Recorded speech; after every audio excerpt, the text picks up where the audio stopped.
Good afternoon, everybody. I'd like to call the meeting to order and welcome everyone to the April 14th, 2025 Governance and Priorities Committee meeting. And I'd like to first recognize that we are holding this meeting on the traditional territory of the Snuneymuxw First Nation. Our clerk today, we're very fortunate to have Ms. Sheila Gurry in attendance. And I'm not aware of any councillors attending electronically, but if they log in, I will acknowledge them.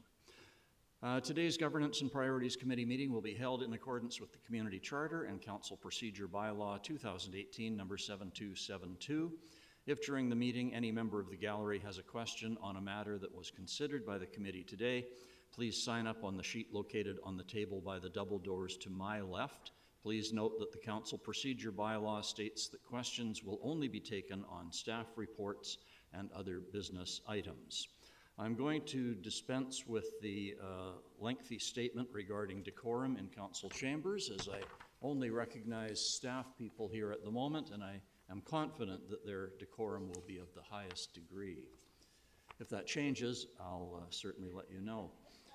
So let's move into the agenda, and the first item on the agenda is the introduction of late items. Ms. Gurry. Thank you, Chair. There is no late items this afternoon. So. Lovely. Thank you. Could I get a motion for the adoption of the agenda? Mayor Krogh and Councillor Perino seconding. All in favor? Any opposed? Carried. Thank you very much. Motion for adoption of the minutes as circulated. These are the minutes of the GPC meeting held on March 24th of 2025. Councillor Hemmons and Councillor Eastmere seconding. All in favor? Any opposed? Carried. Thank you very much. We move to agenda planning and upcoming topics and initiatives. Ms. Gurry, you wish to speak to this? Yes, thank you, Chair. So in your regular agenda package for today, it lists the upcoming topics and initiatives for the GPC agendas.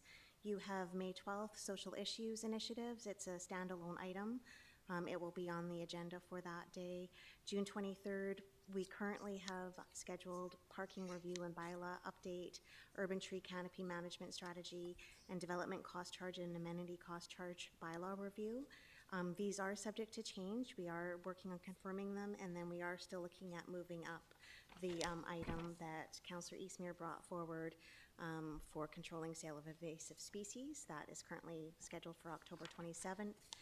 And then we have July 14th, a heavy agenda for that day for you.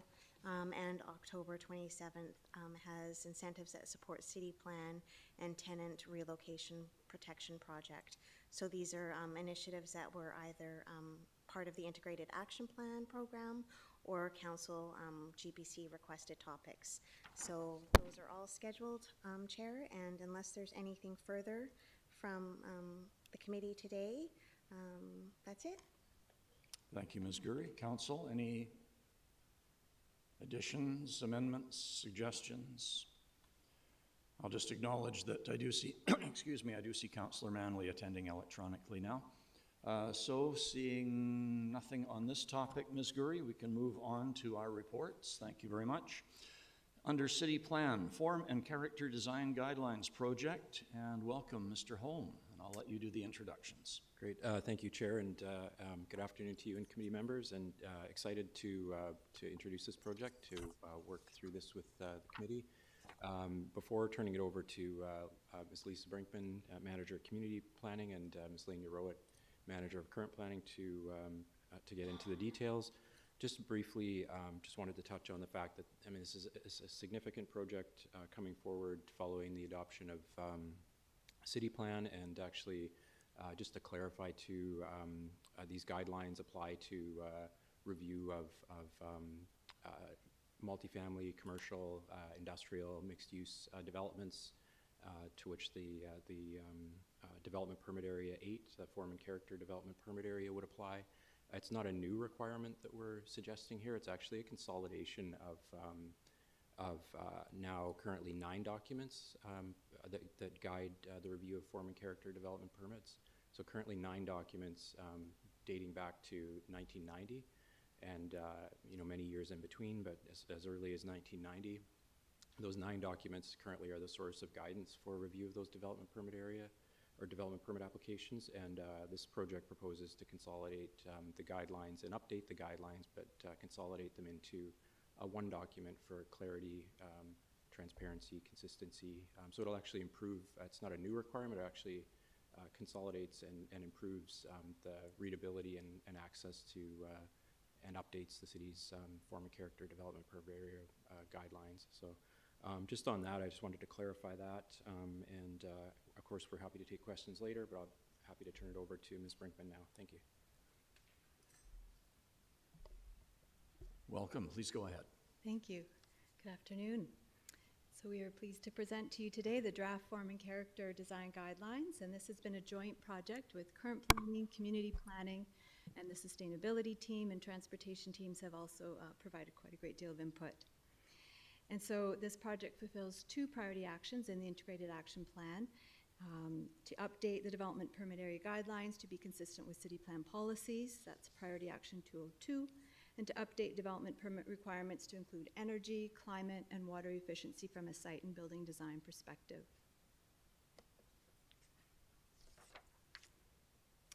So the Local Government Act gives the city authority to establish design guidelines for the form and character of commercial, industrial, multifamily, and intensive residential development. And city plan establishes development permit areas. So we have, I think, 8 development permit areas, or 9, this is one of them.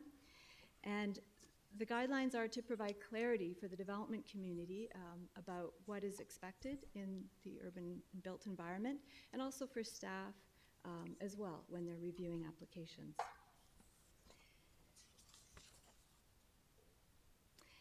So the city, here we go. Yeah, so the city has required form and character development permits since the early 1990s.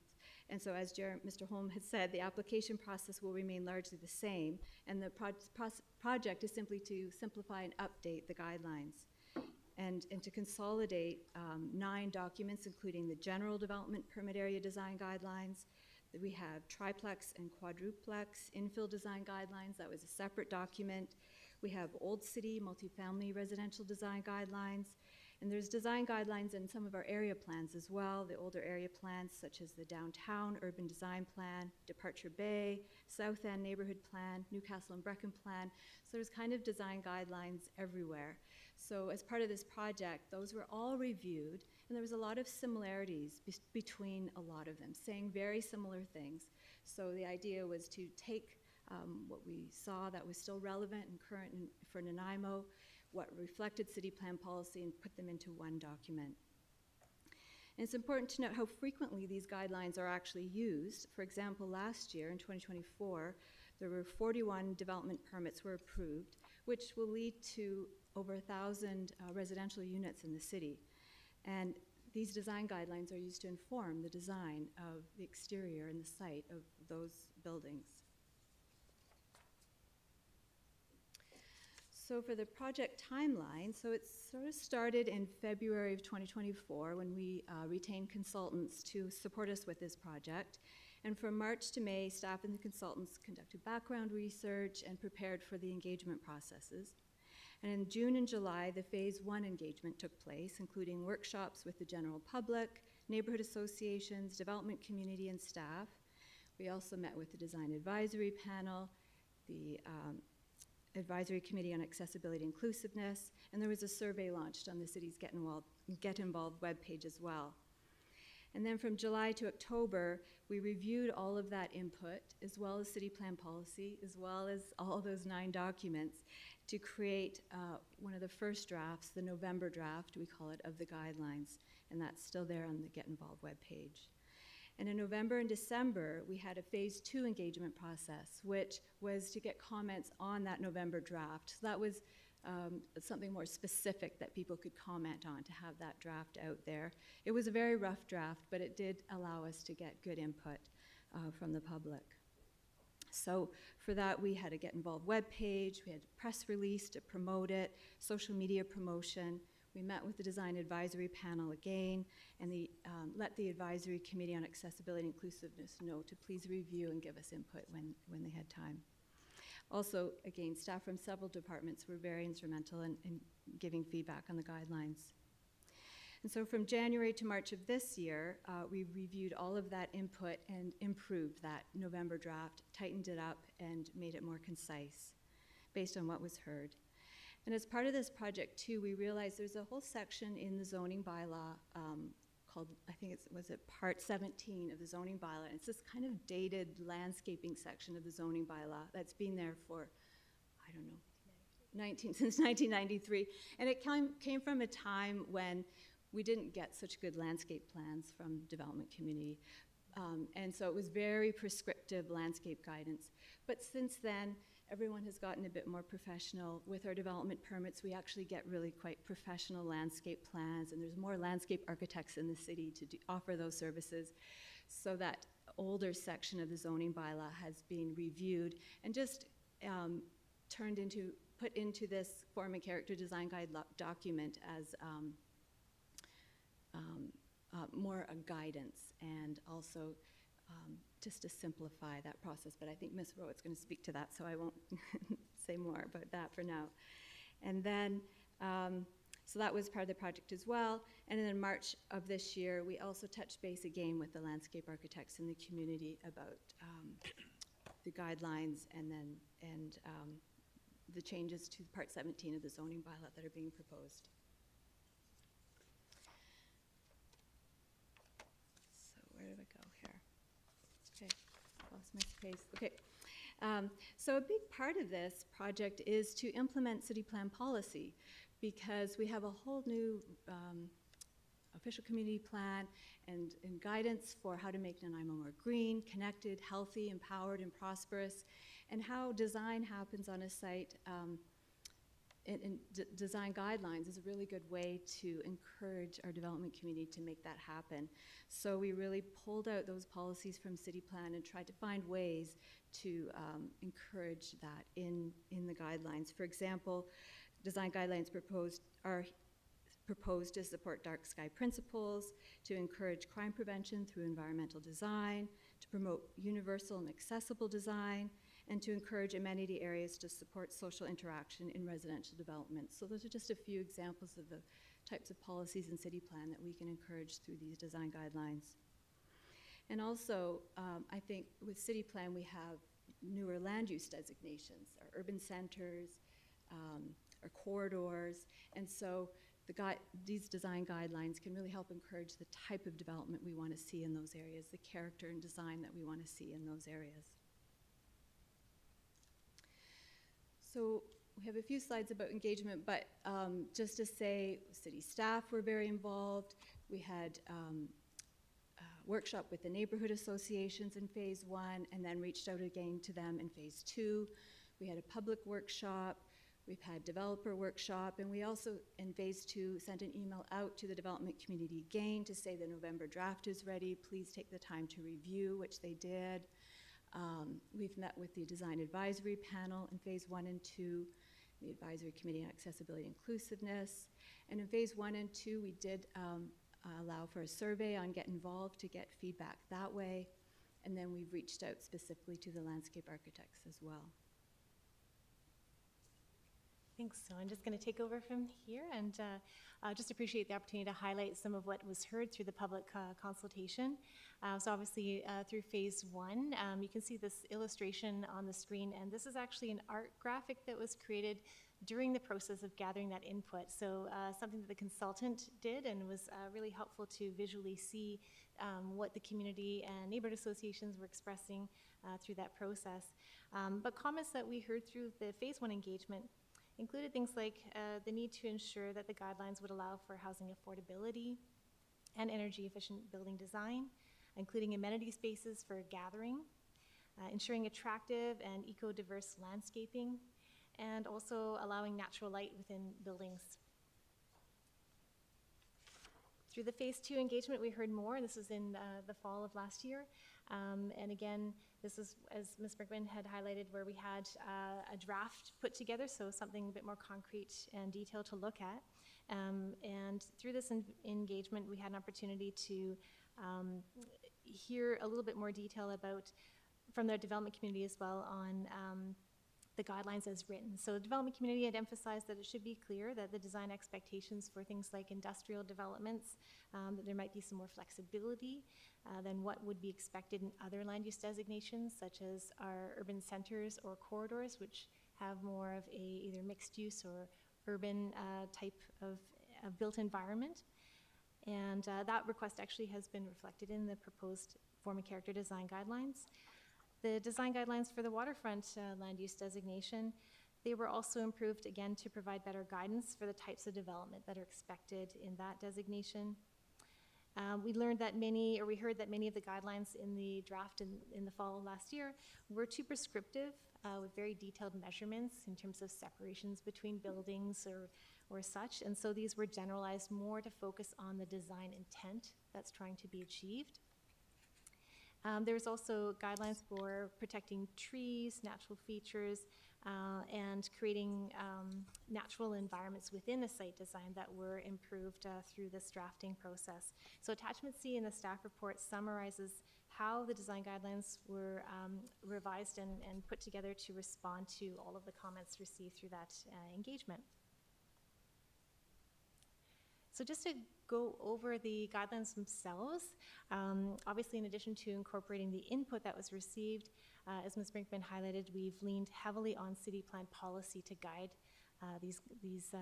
producing this document, as well as looking at best practices with the creation of design guidelines. This is something done in many, many jurisdictions, and that gives us an opportunity to see what are the best practices out there, as well as carefully reviewing what we already had in place to ensure that nothing important was lost, and build on that.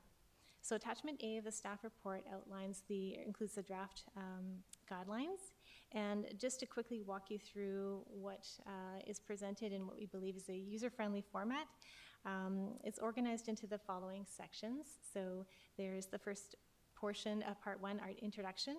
And this really highlights those design goals that Ms. Brinkman noted from City Plan to help readers and designers to understand that the city does intend for our official community plan policies to be realized in our built form so that people can move through our city, live in our city, work in our city, and experience our city as a visitor in a way that does align with our City Plan vision for Nanaimo.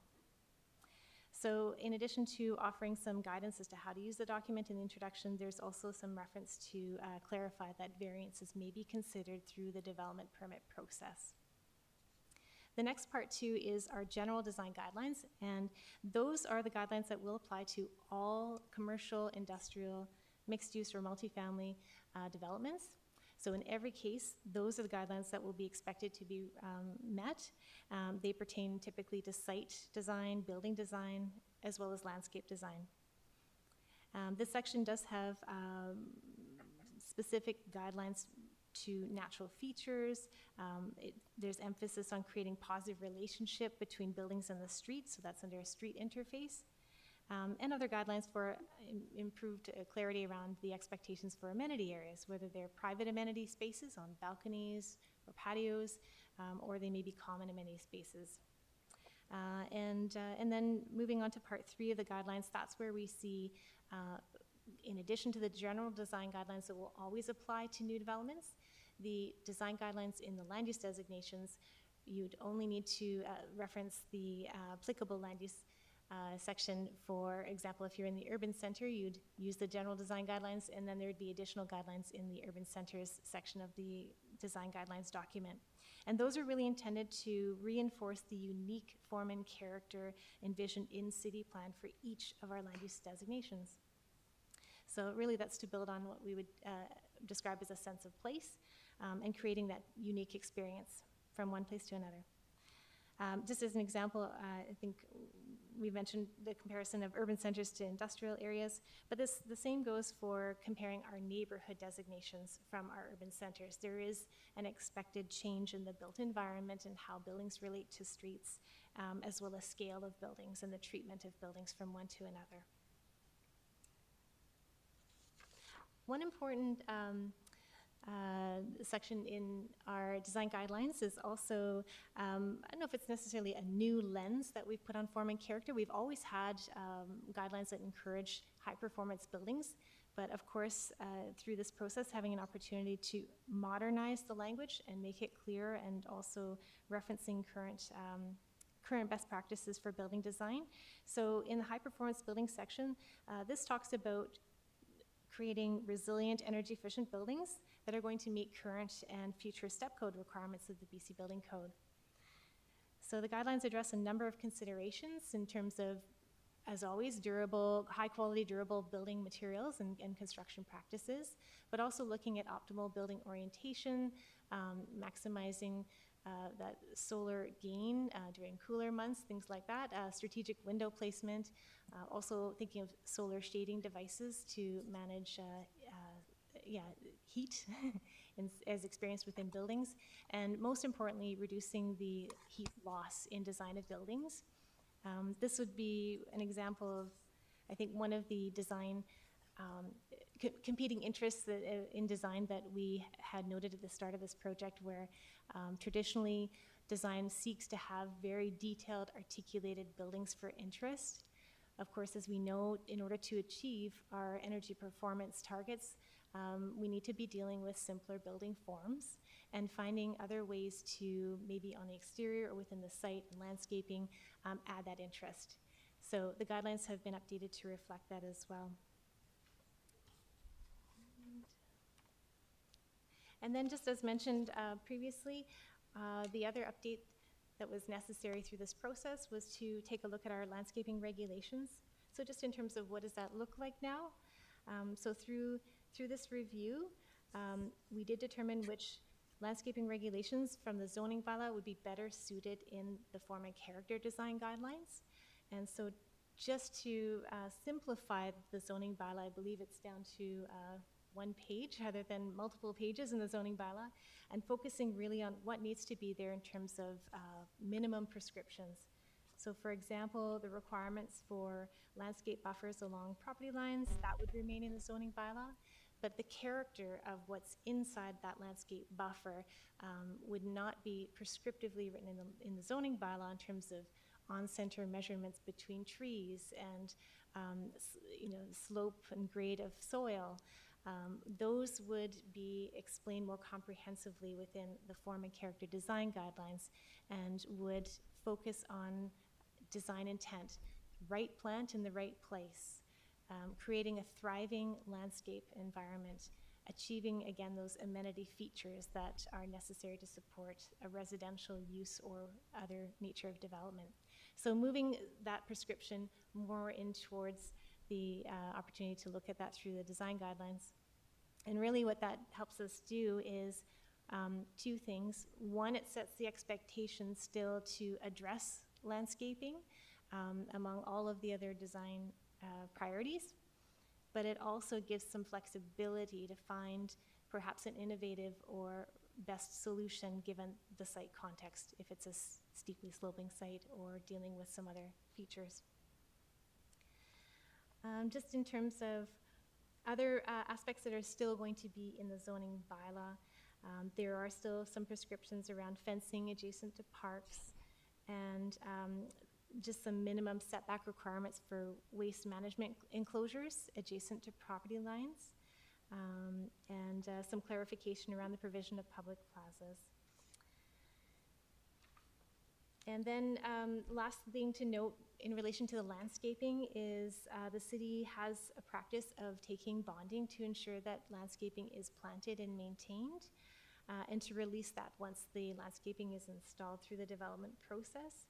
So handling of landscaping securities really is more of a procedural matter, and so as we move forward with this project and the guidelines are brought back in their final form, we'll have an opportunity to present these associated bylaw amendments to move out of the zoning bylaw what, as I described, goes into the guidelines, but also procedurally to deal with landscape securities through our procedures bylaw.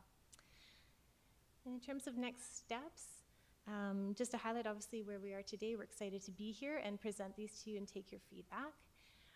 As we look forward to May, as I mentioned, we do anticipate some amending bylaws will be necessary, and to come back to council with bylaw introduction And following that, of course, in June would be a public hearing for the zoning amendment bylaw portion. That's the landscaping regulations. And referencing the guidelines in the zoning bylaw in developed permit area number 8. And we look towards beyond that into the summer in terms of implementation and communicating out to the development community and all users of the guidelines, the change and update to these guidelines. So thank you for listening, and we're happy to take any of your questions. Thank you very much. And I do see a couple of councillors with questions, starting with Councillor Armstrong. Thank you. Thank you very much for all the work you guys did. It's excellent. I do have a couple questions, if that's okay, through the chair. I've been doing some research on like stuff that happened in California, and stuff in design came a lot into play in that. Have we looked at that, and are we going to implement some of the recommendations that came out? Because you saw like neighborhoods that had incorporated fire safety plans, which did not burn at all, and the neighborings went out, or were all gone, sorry, destroyed, because they didn't do the fireproofing for the neighborhoods. I know that would be working with Evan, but I don't know if it falls under this or something different. Yeah, maybe I could, that's a great question through the chair to Councillor Armstrong. So we do have as well, so a lot of that, I guess, in respect to the building design, and a lot of it comes down to the material and the landscape design. In urbanized areas, you know, where we don't have anything specific, I think, that would speak to that, but we do have a wildfire interface development permit area as well that was developed through city plan, that was implemented through city plan. So in the urban wild land interface areas, we do have additional development permit area requirements that would apply in those areas.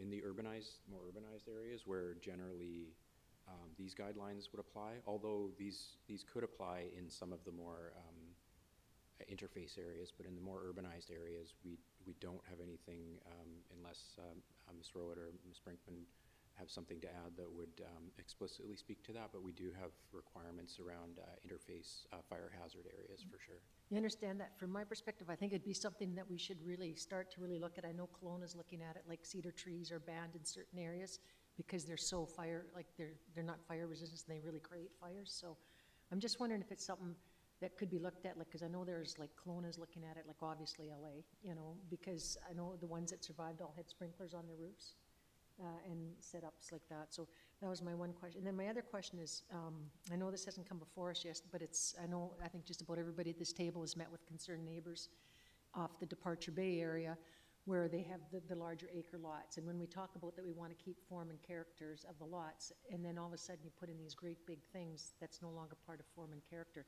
is that being looked into consideration? I know a covenant was removed, but it was saying that they would keep the form and character. So would that still, the 2 acre lot still fall as a definition of form and character?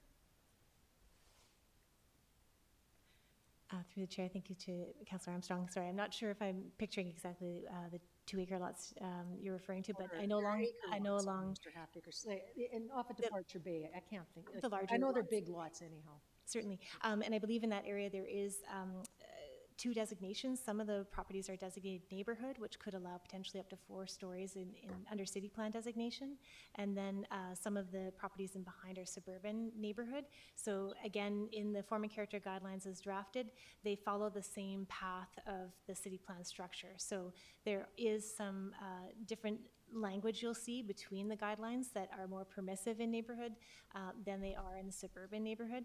However, there is also additional language in there for clarity around dealing with transitions in scale from one building form to another. Yeah, I'll leave that till it becomes before us, because I don't want to go down that path yet. Thank you.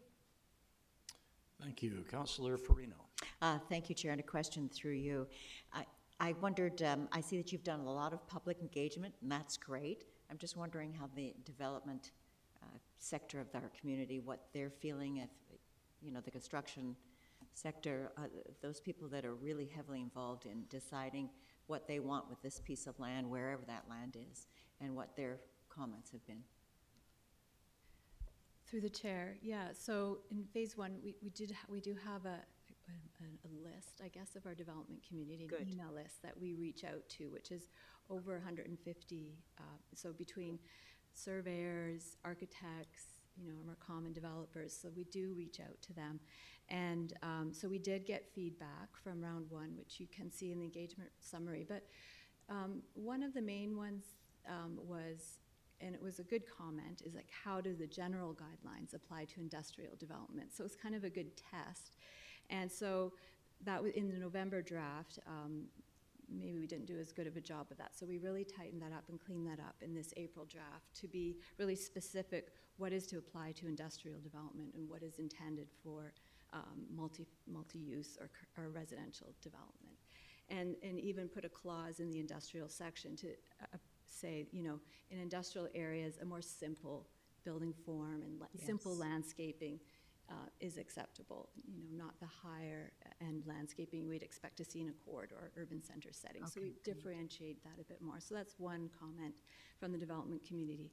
We also heard, and I think Mr. Holm may have alluded to it, but the public and our neighborhoods want to see must, and you must do this in our guidelines. And the development community really wanted to see you should, or where possible, do this, So we really tried to find the right balance. You'll notice there's, the shoulds and the musts and the consider are quite strategically placed in these guidelines and carefully looked at for that reason, to try to find that balance. Okay, good.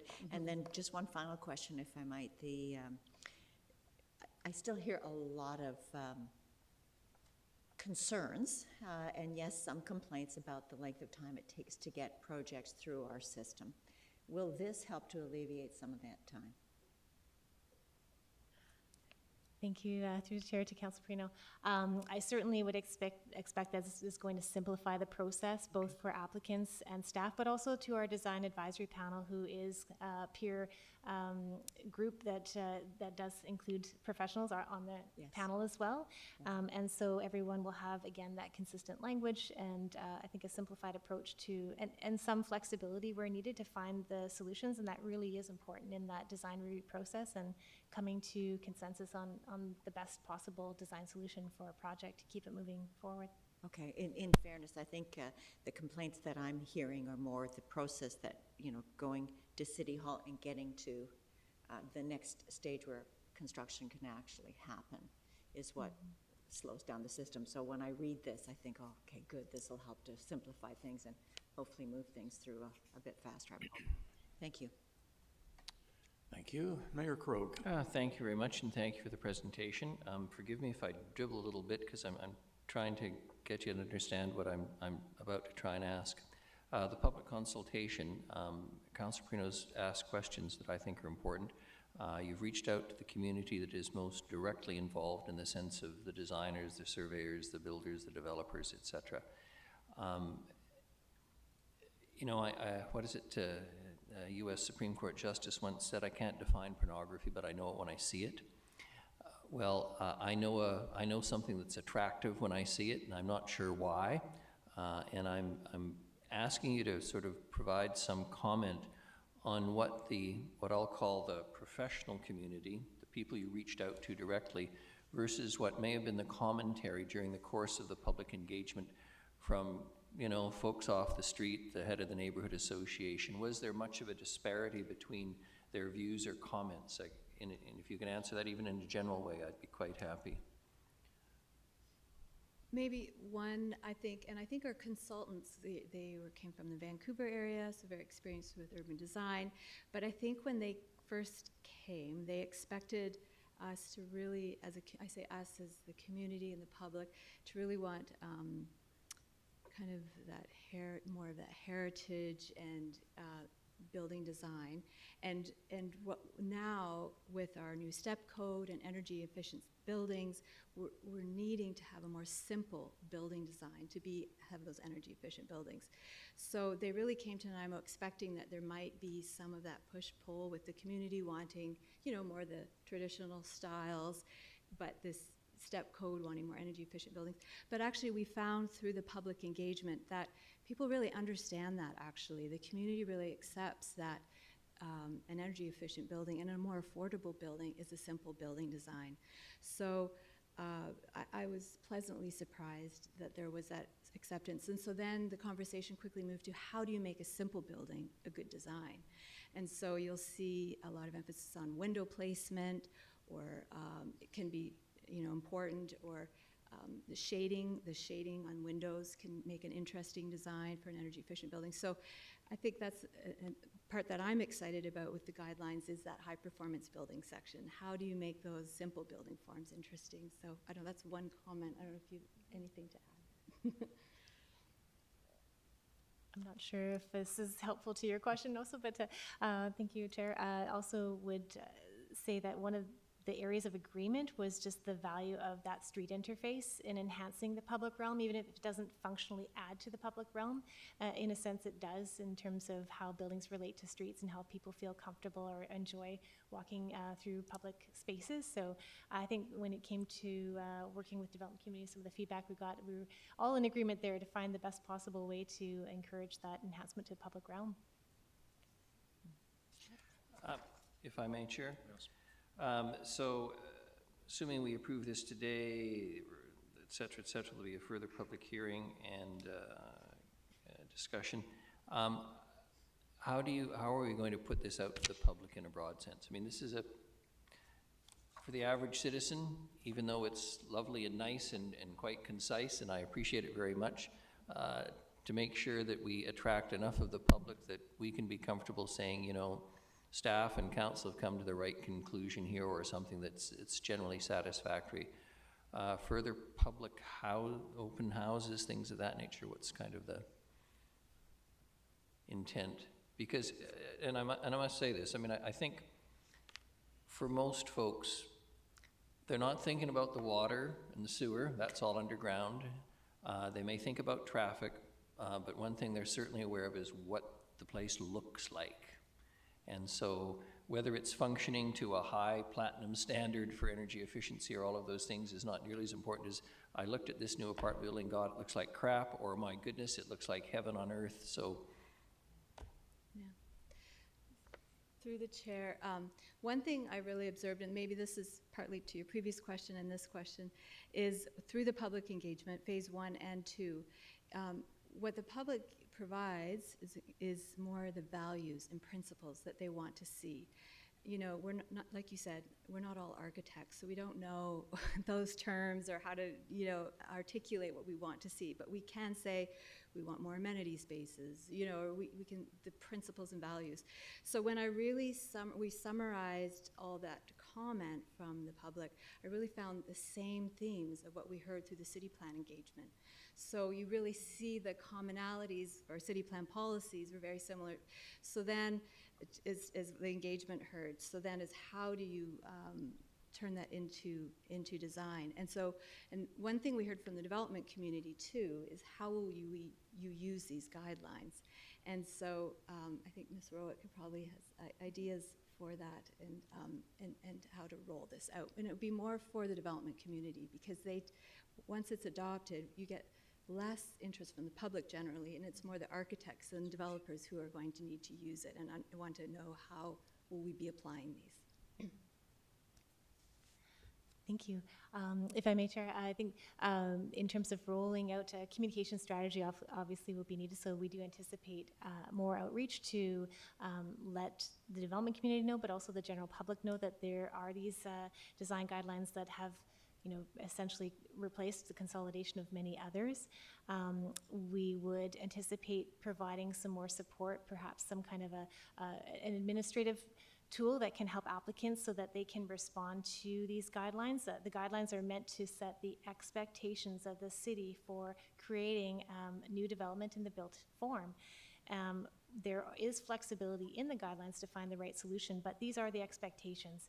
So creating some kind of an administrative tool that an applicant can respond and say, yes, we've considered that, here's what we did. So asking applicants to actually respond and provide rationale for how they have responded to the guidelines, not just that they considered them.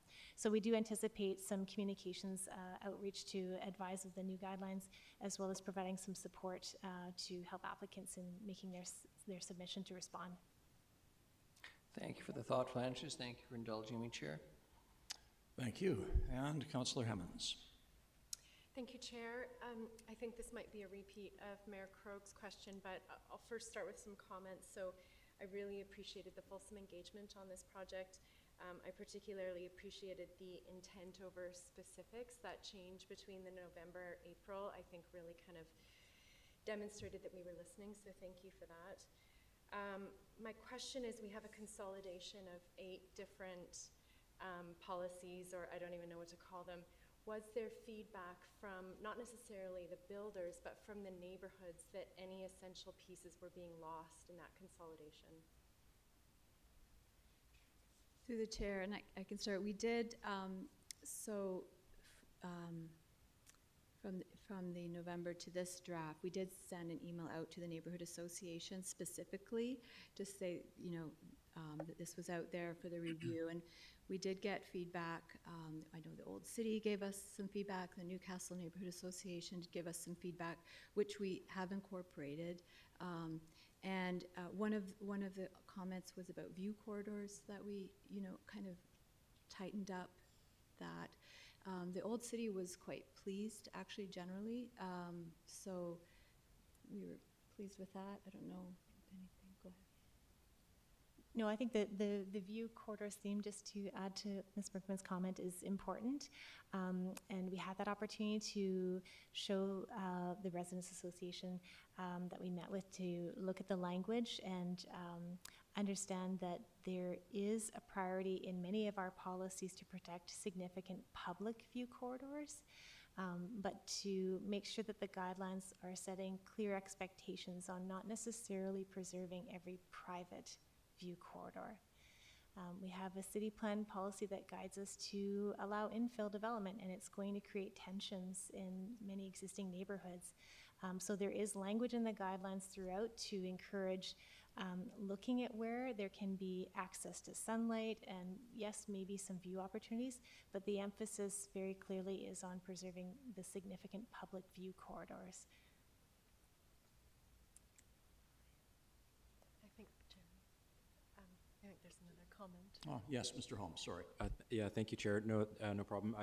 Maybe I'll just add a little bit to that too, and try and dig into some of the specifics of Councillor Hemmons' question. So the neighborhood associations, some of them where they've had existing guidelines in place through their neighborhood plans for quite some time. Obviously, there are folks there that were very involved in the development of those guidelines. Very much wanted to see those respected, happy with what was in the neighborhood plans. They've been very engaged in providing feedback into the draft guidelines that we have now. For instance, I think Brinkman mentioned the Old City. We also had feedback recently from Newcastle Neighborhood Association reps. They sent their regrets. They weren't able to attend today, but they did provide some additional feedback that minor that we can look at incorporating into the final draft before we bring it back. But they've been, the neighborhood associations, the community representatives that have been involved in developing guidelines in their area and really know their community and the character well. They were very much engaged in this project and are still. Where we reached out again prior to bringing this forward to GPC, and they did. We heard back from some again as well, and again we'll reach out before we take the final draft forward and make sure they're aware that that's happening. Great, thank you. That's great to hear. I really appreciate that input. I think we all recognize with the neighborhood plans particularly, there's a lot of investment from residents when we ask them to come out and say, please help us figure out what you want your neighborhood to look like, and there's a lot of just energy invested there. And then as we consolidate plans, which I generally agree with, that's a great concept, so we have uniformity, we're able to be clear with developers, but there is a sense of loss from those neighborhood groups. So I just want to flag that. I'm hearing it was addressed, and I appreciate that. Thank you. Thank you. Councillor Eastmuir. Thank you. Through you, I really appreciate all the work that went into this. I think that the engagement sessions, at least the ones that I sat in with the neighborhood groups, were really cool. I wondered about what will happen to these, the visual scribing pieces that were created during those engagement events. I think that they turned out really nicely and like, I think communicate the intent and wishes of the community. Is there a way to possibly include those in the design guidelines? Because I think it gives a nice vibe. That's just some feedback from me on that. And I wondered about, like, when people are reading through the design guidelines and there's the language like consider this, what sort of mechanisms do we have to ensure they're not just sort of reading it and like, oh yes, I've considered it by reading it and I really like, do we have a mechanism to actually ensure that some of those pieces are included and not just considered? Thank you for the question through the chair. That is something that we are looking at also creating, as I noted or alluded to earlier, some administrative support tool, maybe just to give a structure that an applicant can respond with some rationale on, for example, each of the sections to understand how they responded to the site design, the building design, the street interface, landscape design. So the guidelines essentially do outline the expectations, and when it says should, it means that is the expectation. They should treat that guideline as something that is to be accommodated, and unless they cannot otherwise do that, and then provide a rationale for that. So although it does use the word consider, we do anticipate providing some structure for applicants to respond with a rationale for how they've considered that in the design. Okay, I appreciate that. Thank you. And Councillor Armstrong. Thank you, and I think it was around 92 or 93, and this is pertaining to covenants, because there are covenants in some subdivisions where you can't block views. How would that apply? Because those are legal versus this is a policy, and I'm thinking of, and I think it was Eagle Point, where they actually had to take a house down because it was too high and it blocked the neighbor's view behind them. And that, I think it was 92 or 93, and the courts did order it down because of the covenant. Yeah, through the chair to Councillor Armstrong, good question, and this does come up from time to time, and staff address these inquiries at the counter as well as through development process, development approvals. So these are private covenants, generally building schemes, we refer to them as, and put in place at the time, usually at the time property was subdivided. Technically, they don't, the city's zoning and development permit guidelines are not actually restricted by those covenants. Those are private property, typically, private property instrument, and it would be something that would be enforced through the courts, through private property or civic legal challenge rather than, so they don't actually restrict the city's land use regulations or design guidelines, but you know, it could be that somebody developing a property or proposing to develop a property in contrary to a private covenant could be challenged by other parties to that agreement. Thank you. Thank you very much.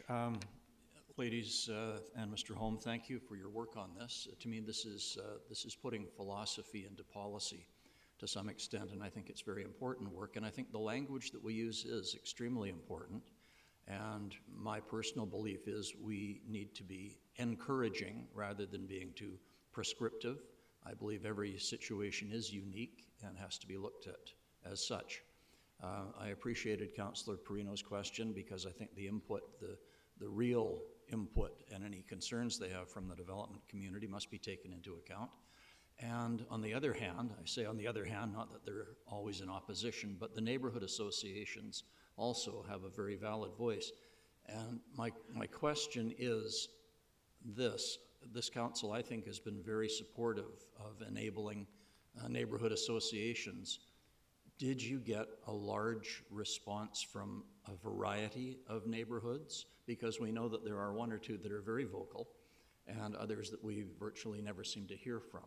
So did we just hear from one or two, or was it 1 or 2 dozen?